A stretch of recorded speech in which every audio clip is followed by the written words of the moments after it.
बिस्मिल्लाहिर्रहमानिर्रहीम। अस्सलाम वालेकुम। मैं हूं होम्योपैथ डॉक्टर ज़ियाउल्लाह खान गाजी। आज हम बात करेंगे उन मरीज़ों के बारे में जिनके अंदर सेक्सुअल वीकनेस की कमी होती है, यानी कि इनके अंदर ख्वाहिश जमा ही नहीं होती। इसे कहते हैं इंक्रीज सेक्सुअल डिज़ायर, यानी कि एक चीज़ की ख्वाहिश ही का ना पैदा होना। अच्छा, अब इसकी कई वजूहात हैं, इसके मुख्तलिफ असबाब हैं और फिर इसका आखिर में होम्योपैथिक इलाज है जो मैं आपको बताऊंगा। लेकिन असबाब से पहले इसके बारे में मैं आपको बताना चाहता हूं कि ख्वाहिश का ना होना ये नामर्दी में नहीं आता। यानी कि ये आप नहीं कह सकते कि ये नामर्दी का पेशेंट है या वो अपने आप को नामर्दी का पेशेंट समझने लग जाए कि इसके अंदर ख्वाहिश कमी नहीं हुई, क्योंकि उसकी बहुत सी वजूहात हैं। मिसाल के तौर पे अगर वो किसी स्ट्रेस में है, टेंशन में है, परेशानी में है, जहनी तनाव में है, या उसका अपने पार्टनर के साथ जहनी आहंगी नहीं है जिसकी वजह से उसके अंदर ख्वाहिश पैदा नहीं होती। मैंने ऐसे बेशुमार जोड़े देखे हैं जिन मियाँ बीवी के अंदर आपस के अंदर उनका रिलेशन इतना अच्छा नहीं होता जिसकी वजह से भी वो ये सेक्स परफॉर्म नहीं करते। इसको हम नामर्दी के अंदर नहीं लेंगे, इम्पोटेंसी में नहीं लेंगे। ऐसे बहुत से लोगों को मुख्तलिफ डॉक्टर्स नामर्दी की दवाएं इस्तेमाल करवाते हैं जिनका बजाय इसके फ़ायदा होने के उनको नुकसान होता है, क्योंकि उनकी जो सेक्सुअल वीकनेस है वो तो अगर वो उसकी मेडिसिन खाएं फिर तो ठीक है। अगर उनके अंदर कोई सेक्स पावर की कमी नहीं है लेकिन एक चीज़ की ख्वाहिश नहीं है, उसकी वजूहात मुख्तलिफ हैं और वो अद्वियात इस्तेमाल करते हैं जिसकी वजह से दौरान खून तेज़ हो जाता है, तो फिर बजाय उसके फ़ायदा होने के उसका नुकसान ही है। तो मैं आपको आज इसके असबाब और इनके इलाज के बारे में बताऊंगा।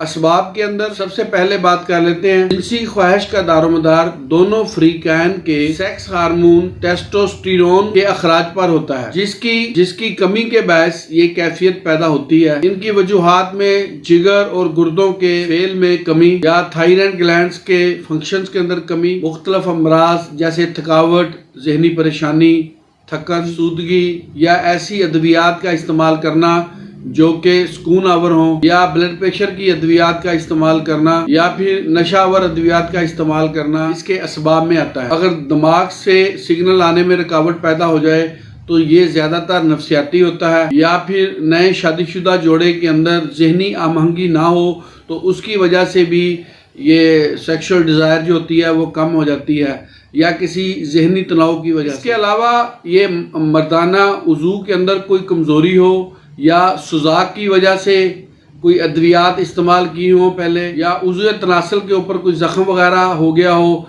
या सिफिलिस का पेशेंट हो और उसके उज़्व तनासल के ऊपर कोई ज़ख़म वगैरह बन जाए जिसकी वजह से सेक्स परफॉर्म करते हुए उसको कोई तकलीफ़ वगैरह हो, इसकी वजह से भी सेक्स की तरफ तबीयत राग़ब नहीं होती। काफ़ी अरसा अलग थलग ज़िंदगी गुजारने से, यानी कि अपने पार्टनर के पास ना जाने से या दूर रहने की वजह से, जिसकी कई वजूहात हो सकती हैं, की भी वजह से बंदे के अंदर ये डिज़ायर नहीं होती और ये मर्ज़ का लाका लग। अब देखें, दोनों बातें इसके अंदर आ गई हैं। अगर तो वो बाकायदा किसी कमज़ोरी की वजह से, कमी की वजह से सेक्शुअल वीकनेस में आई है फिर तो वो इम्पोटेंसी का पेशेंट डिक्लेयर होगा।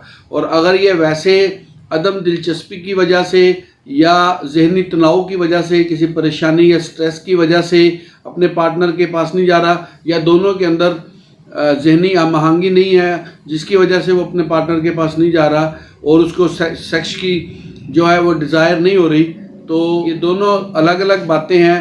वो इम्पोटेंसी में पेशेंट नहीं आएगा, उसके लिए भी होम्योपैथिक की अद्वियात हैं। अगर वो इसको इस्तेमाल करे तो ना सिर्फ जहनी तनाव, स्ट्रेस इससे ठीक हो जाता है बल्कि उसके अंदर इस चीज़ की बाकायदा ख्वाहिश पैदा हो जाती है।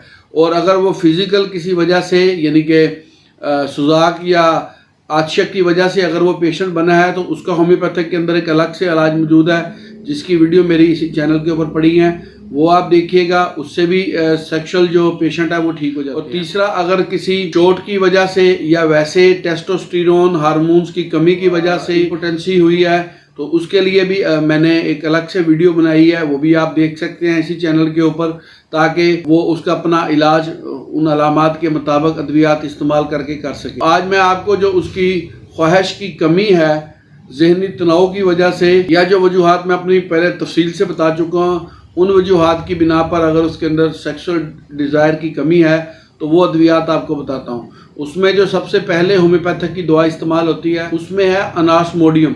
अनास्मोडियम एक होम्योपैथिक की ऐसी दवा है, इसकी पिक भी मैं साल लगा देता हूँ। इसको 30 से 200 तक इस्तेमाल करना चाहिए।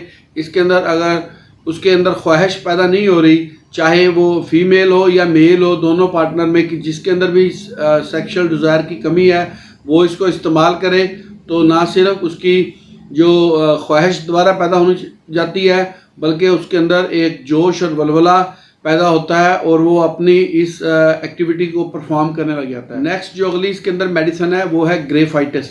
ग्रेफाइटिस के अंदर भी जो जिनसी ख्वाहिश होती है वो बहुत कम होती है, बल्कि जिनसी अमल से ही उसको नफरत होती है। और मरीज वैसे भी मरीज जो है वो सूरत इंजाल का पेशेंट होता है, जिसकी वजह से उसके अंदर ये ख्वाहिश पैदा नहीं होती। आप ग्रेफाइटिस को 30 के अंदर इस्तेमाल करें। आप 5 से 8 कतरे एक घूंट पानी में सुबह दोपहर शाम कुछ हिस्सा मतवातिर इस्तेमाल करने से ना सिर्फ उसके अंदर ख्वाहिश पैदा हो जाती है बल्कि उसके सूरत इंजाल वाला मसला भी ग्रेफाइटिस से हल हो जाता है। अगली जो नेक्स्ट इसके अंदर मेडिसिन है वो है नाइट्रिक एसिड। नाइट्रिक एसिड ना सिर्फ उसके की ख्वाहिश को उभारती है बल्कि इसके साथ साथ जो मरीज के अंदर चिड़चिड़ापन आ जाता है उसको भी ठीक करती है, और इसमें भी मरीज नुक्ताचीनी ज्यादा करता है। नाइट्रिक एसिड का पेशेंट भी अपने आप पर तनकीद ज्यादा करता है और हर चीज के अंदर नुक्ताचीनी निकालता है और मरीज को मायूसी और मौत के ख्यालात जो तंग करते रहते हैं। अगर ऐसी अलामात हो तो आप नाइट्रिक एसिड्स को 200 के अंदर इस्तेमाल करें। सुबह शाम एक खुराक लें आप इसकी, कुछ अर्सा मतवातर इस्तेमाल करने से उसके अंदर ना सिर्फ जिनसी ख्वाहिश ठीक हो जाती है बल्कि ये जो मैंने आपको अलामात बताई हैं इनसे भी काफ़ी हद तक अफाका हो सकता है। बहुत शुक्रिया, अपना ख्याल रखिएगा। इसी तरह की यूनिक होम्योपैथिक वीडियोज़ मैं आपके लिए बनाता रहूँगा जिनसे यकीनन आपको बहुत फ़ायदा होगा। हमारे इस चैनल का भी ख्याल रखिएगा। अल्लाह हाफिज़।